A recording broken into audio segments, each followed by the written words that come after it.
I always, from the DARE program, I always knew I wanted to try every single drug. I always thought I'd do heroin like on my deathbed though. And then, so I became like an everyday avid pot smoker until I got into college, and that's when I met this girl, and she gave me a little blue pill, which is now known, which was and is still known as Roxycodone, and that's kind of like a painkiller that doesn't. It's kind of like Percocet, but it doesn't have like you can abuse it and you won't get sick, pretty much. So, like I said, I developed kind of like a pill habit with that girl, and then one day, after I was coming home from work, I had $60, which I made from a tip on driving someone to the airport, and I called the girl. I said, "Hey, can you get me 2 pills?" Because they were like $30 each at that time. And she said, "No, I can't get you those pills, but I'm with this guy who can get you 6 bags of dope, which is heroin." And I said, "Is it anything like the pills?" And she said, "Yes, but if you inject it, it's even better." So I said, "All right, I don't want to inject it, but I'll try it. I'll try just sniffing it like I was sniffing the blues." And so that's how I pretty much got started with that. And his personality is very funny, not serious at all, kind of annoying, and just a good person. James is always reckless. He's always a daredevil, extremely smart, totally like, what's the word? How do I say this? Like, kind of like a salesman. Like he has that really smart mentality where he would just like, he would be on the bus selling kids, like, articles and just making money off of people, and I'd be like, what? This little businessman out of nowhere. And everything he did, he just was like amazing at. Like hockey, he was the star hockey player. In band, he was like the NYSMA all county. Like everything he did well. In school, he got all A's, and I was always the one looking at him like, oh my gosh, he can do everything, and he doesn't even try. So I would be like frustrated because I'd be like, he doesn't even try, and he has everything. So, but I also admired that in him, that he was just, everything he did, he gave it his all, and he did amazing. James was a thrill seeker. I really thought he had a death wish because he would just be very reckless, if I had to say. You know, we called James the adrenaline junkie because he always jumping out of planes, going down, snow paths that are closed due to avalanche danger. That James would always jump right down there. And Me and my brother are very close, and I looked up to my brother. So it was really cool growing up when he let me hang out with him and his friends. So we kind of connected a lot, and that's when like his friends, him and his friends were doing some bad things and introduced me to a lot of bad things, and it all goes down. It all goes downhill from there. Growing up, I only drank with my friends and we only smoked, but seeing my brother tripping on shrooms with his shirt off in his room, spitting on the ground, laughing uncontrollably, that made me like want to not do any drugs anymore. So in a way, it kind of like got me out of that drug lifestyle. When I first found out that he was in the hospital, I was in a business plan competition at Farmingdale. And I found out because one of my friends who goes to Farmingdale, I was like, hey girl, what are you doing? I'm at the college, let's hang out. And she's like, I'm actually working at the hospital, because she was trying to be a nurse. And she's like, is your brother in the hospital? His name is on this sheet. I'm like, what? I don't think he's in the hospital, because they all hid it from me, because they knew I had all this stuff going on with college that they were hiding it from me. But I knew day one. I knew literally within the first couple hours what had happened because of my friend. I guess it's just how God works. So she's like, yeah, what's his birthday? And I told her, I said, what is it? And she's told me his birthday. Same age. I'm like, that has to be my brother. So I'm finding out the results for the business plan competition. And I leave because I call my mom and said, what's going on with James? What's going on? And I knew in my heart that something was off.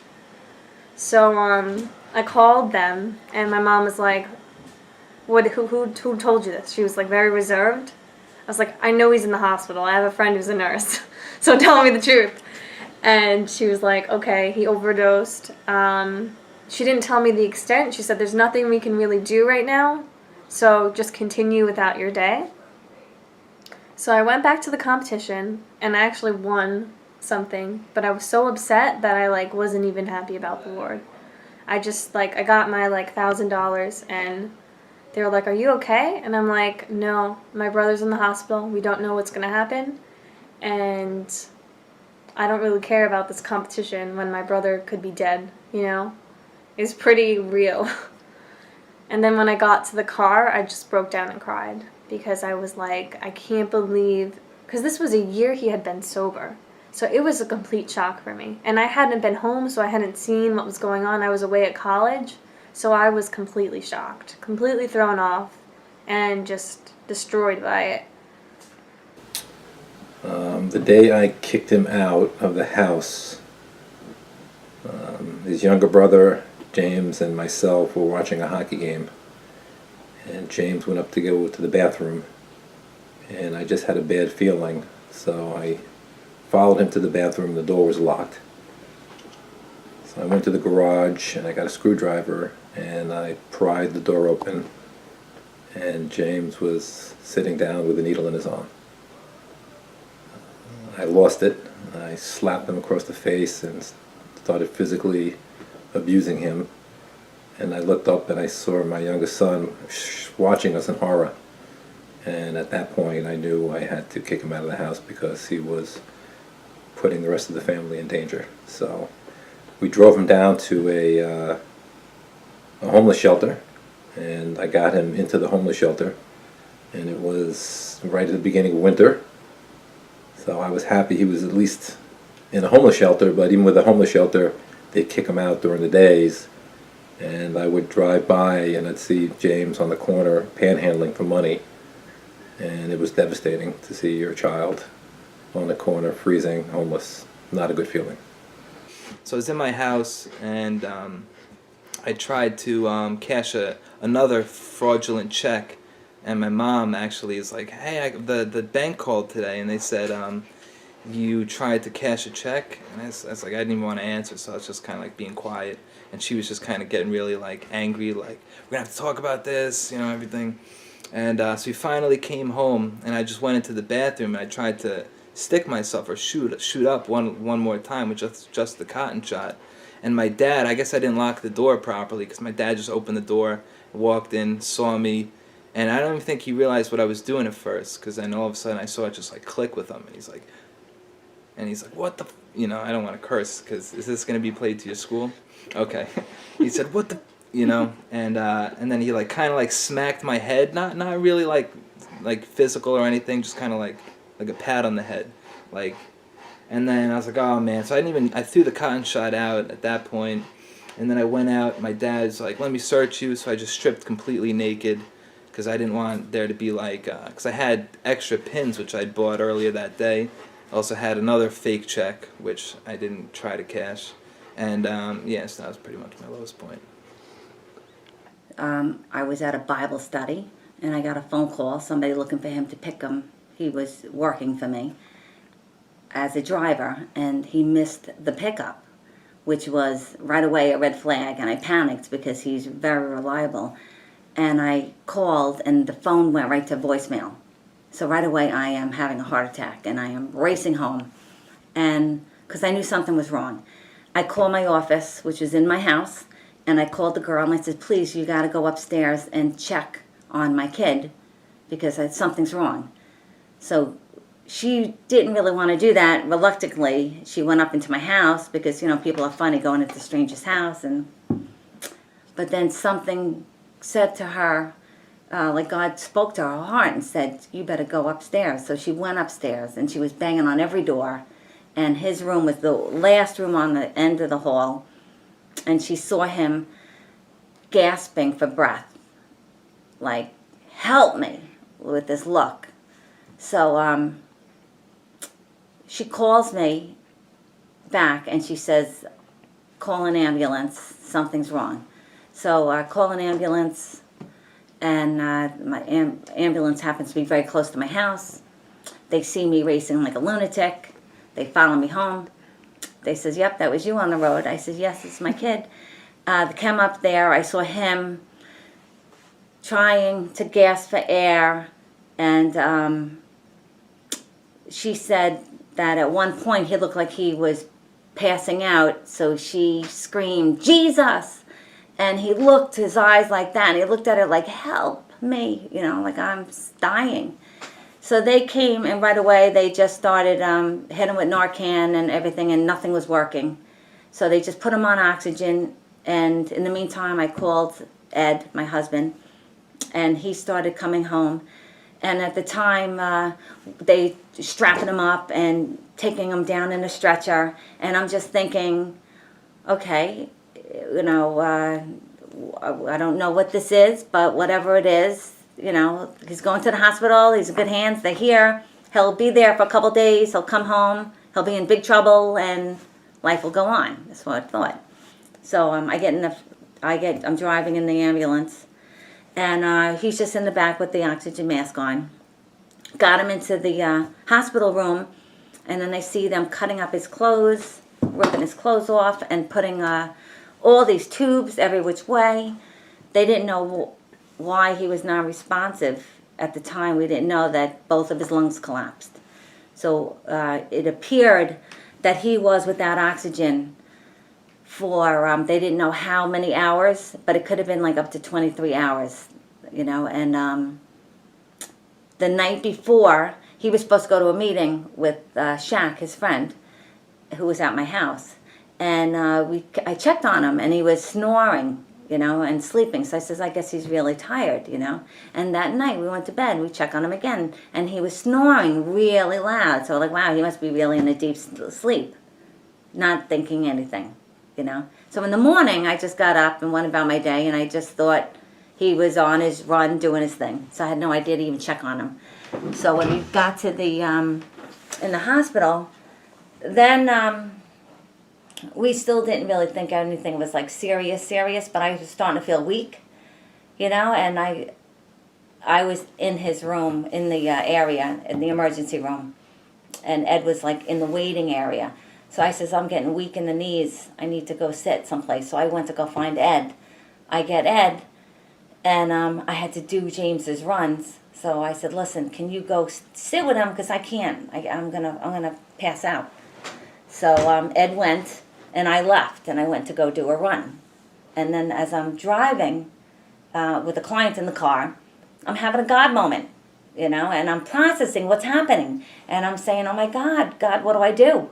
And it was like a big hand, pray incessantly. And I'm driving, I'm like, yeah, I can do that, And it was like, again, no, Donna, I want you to go on Facebook. And it was coming at me like this. And I want you to ask everyone that has a personal relationship with me to stand in the gap and pray for your son. And it was like, because your son is fighting for his life. It was like really like, like in my face. And I'm like, ooh, don't really want to do that, God. Who wants to put it on Facebook? And, but I knew it was God. And I said, you know what? I will obey. I'm going to do this. And the second I said this in my head, I had this experience of being like lifted up, wrapped around like within a blanket, and like this poured into, when they say this love that goes beyond understanding, oh my gosh, it was holy mackerel, it was intense, right? So I'm having this experience. So I dropped the client off, right? And I'm heading back. And I'm thinking about what I experienced, and I'm saying, God, why would God want me to put this on Facebook? I'm thinking, unless maybe, I guess he wants an audience, because I knew it would go viral.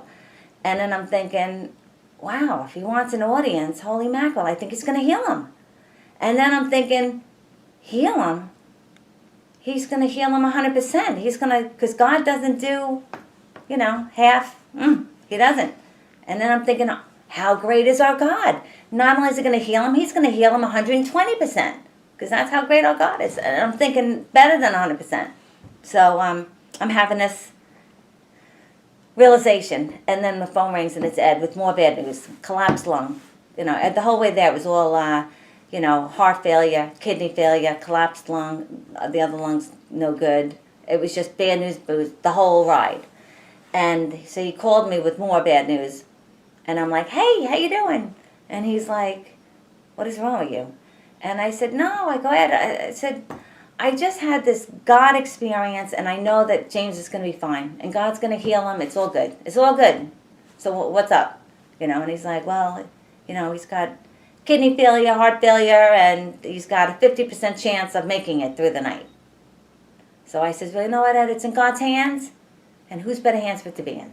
In Jesus' name I pray, amen. He's like, and Ed gets off the phone, and Ed tells me, Donna, he goes, I thought, there's my kid dying in the hospital, and there's my wife. She had a mental breakdown, and I can understand, but that was that day. I basically, like I said earlier in the question, I did physical therapy with him twice a day. And Donna, my wife, had to work with the limousine company, so she really wasn't there as much as she wanted to be, so a lot of it fell on me. And I'll let James, you can ask James that question later, but I think I played a tremendous part in his recovery. I vowed that if he did heal and he did live, he was going to walk and snowboard and rollerblade again, because many times people in comas, they come out, they do have atrophy and they can't move certain parts of their body because the muscles deteriorate. And James snowboarded this year, which is a major accomplishment, and he's going to put the rollerblades on first day of June. He's ready to go. So I think I played a tremendous part in his recovery. Thousands of hours sitting with him, whether it was playing in thumb wrestle, right? Thumb wrestle's trying to get his fingers moving again. To when he first was able to stand up, he was so proud. I pushed him back in the bed. He was like, "Dad, what are you doing?" So then he stood up again, and I went to push him again. He pushed me back. Many things, from him first grabbing a tennis ball and trying to throw it to play basketball again. A lot of hours I spent with him, and I'm pretty happy because, like I said, he snowboarded this year, and he's going to be putting the rollerblades back on in about a week. The whole time in the hospital, they said he is a vegetable. He will live his life a vegetable. He will be a ward of the state. He will never walk or talk again. And they wanted to pull the plug and donate his organs because he was an organ donor. There was a big push for that in the very beginning. And when they released him, right away I had a regular doctor do a new MRI because now we're excited. We want to see brain dead to now he's playing chess. So I want to see, how good is it now. So we go and we have this test done, and we walk in there and it's Ed, me, James, and the doctor. And the doctor's like, oh my God, I can't believe this. This can't be your MRI. This can't be yours. And we're all excited because we know where he was to where he is. And we're like, yeah, what does it say, And she goes, Donna, this MRI is the MRI of a vegetable. There is no way he could be walking or talking with this MRI because this MRI, the entire top of his brain is gone. It died from lack of oxygen, and he's really functioning with just the lower part of his brain. So James passed out because he heard us tell him how bad he was. He didn't know because he was out of it. And then when he heard it, I don't think he could believe it. But to hear it from a doctor, and for me, it was the first time the bubble broke. Because I hit earth that day. I just remember my foot hit earth, and I was like, I look at Ed, and I says, Ed, I cannot believe that. I can't believe that. And my husband, of all things, says the brightest thing. He goes, Donna, he goes, don't you understand? That's the miracle. He goes, because if God would have healed his brain 100% the way it was, people would have said this didn't really happen, you exaggerated, you made it up. Did it really happen? Was this your imagination? He goes, but here, the evidence does not lie. He has the brain of a vegetable, yet he is miraculously 120% back. 100% back physically, mentally, but the 20% is that now he knows God. It kind of It was very devastating to see their child be in a hospital, but it all in all kind of got my family closer together because when we visited him in the hospital, we were connected. You know, we're all right next to each other in a room. So it was good.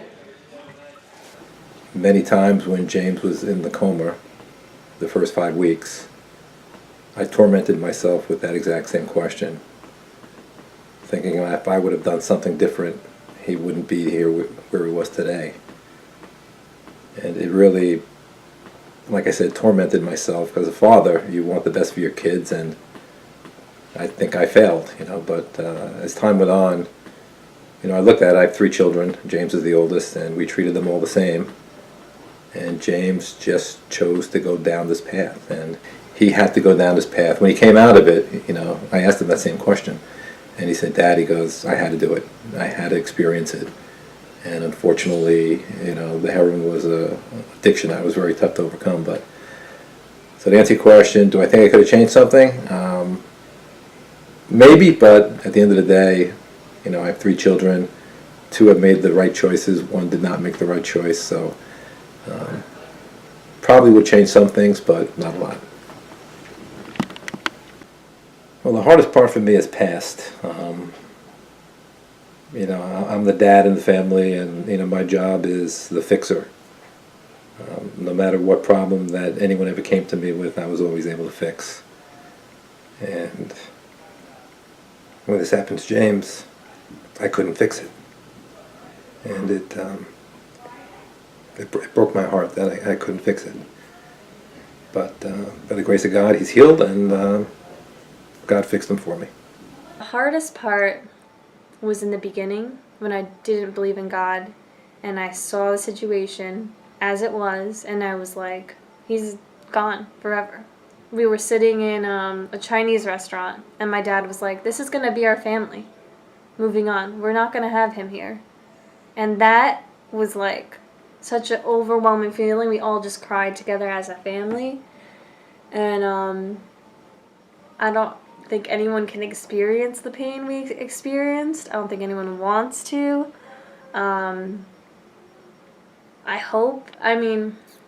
Honestly, I do hope he experiences it, because then he'll understand that he can never do that again. He can never hurt us again. And I think he knows that, he hurt us, but to the extent, it would break my heart for him to realize, because it just hurt us so bad. If you could change one thing in your life, would you? And I always said no, because I learned from my mistakes. So why would I want to go back and take away the lessons I learned, Yes, I would be in a more physical, top shape performance level, but I wouldn't have this relationship with God, this wisdom I've got from the experience, and my family would not be as close as it is today. Things I'd wanted before have drastically changed, and it's definitely kind of pushed me into my future, my future calling, or whatever you want to call it. I have no idea, but I know it's something to do with ministry, definitely going to keep following Jesus, and wherever he wants to place me is where I'll end up. Don't do drugs. Watch out for toxic relationships. I think everyone should go into a kind of not an Alcoholics Anonymous program, but some kind of recovery-based program, because I think everyone has something they're struggling with. It might not be drugs, it could be work or attention seekers or codependent, but and I feel the only answer to every single problem is God, so that's what I'd like to say.